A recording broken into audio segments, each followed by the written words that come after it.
Not long after my 9th birthday is when I first began hearing my father violently coughing up blood on a regular basis.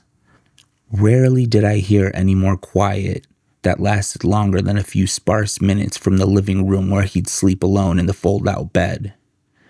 It'd been months since I last saw him in actual clothes, as he now only wore different sets of the same bland pajamas my mom probably picked out for him in a few different colors. He'd probably never again wear a nice button-up shirt. What a non-issue that must be to a healthier man whose lungs weren't rotting of cancer. They probably wore very nice, really expensive shirts every day, like my own dad used to do before he got sick.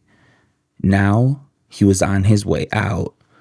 That much was obvious, even to me.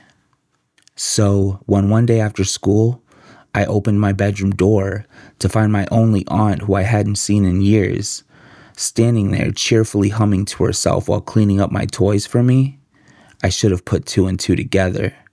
She stayed for the next 6 months.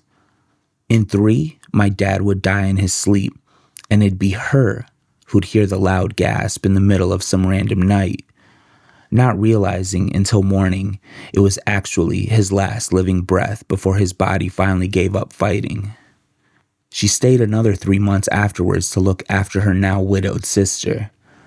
I don't remember much from that period of my life, since I was strategically sent away to live with distant relatives who owned a condo in Queens.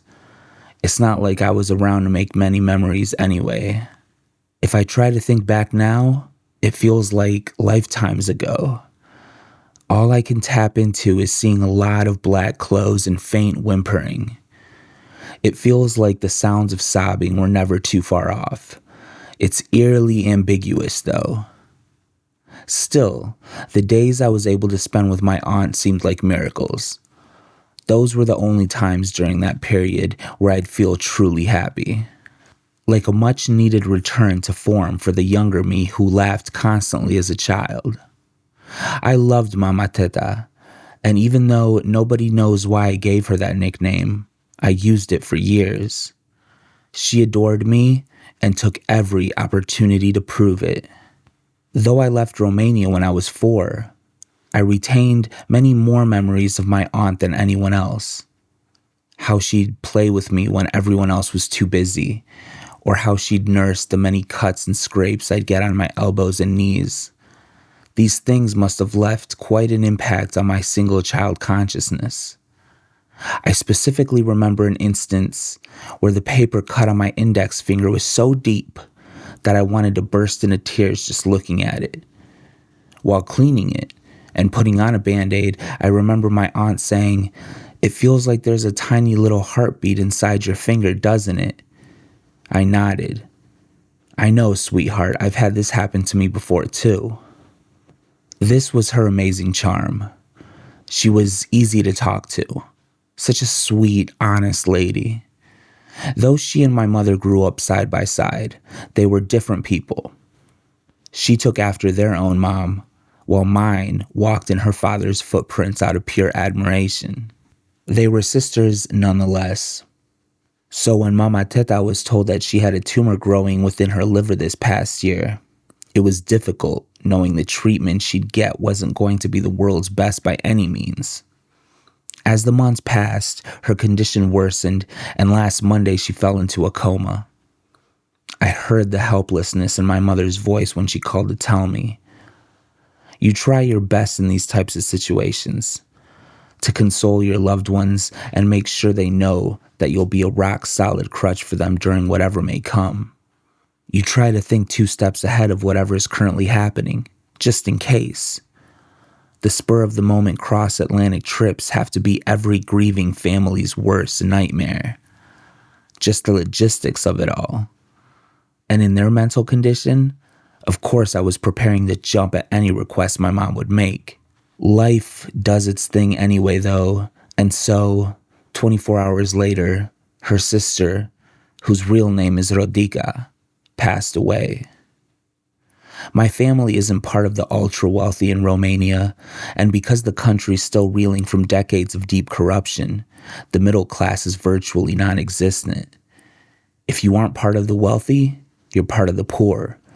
And because what you do to one side of the equation, you have to do to the other. They're ultra poor. It's a sad, sad thing. Either way, my mom begins to explain the finer details of a traditional Romanian mourning process. It's not something I know anything about or ever witnessed in person. After the dearly departed are moved into the living room, they are generally laid down on the center table for viewing.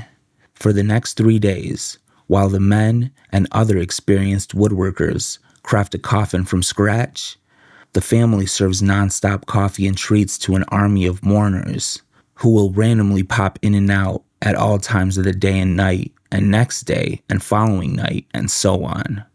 All this to a constant background flurry of crying, sobbing, sharing stories of precious memories, wails of disbelief, loud prayers, and who knows what else. It's a pure emotional roller coaster. A dramatic play in so many scenes, filled with neighbors from 5 villages over, who you may have never met before, but who've heard the tragic news and wanted to come pay their respects.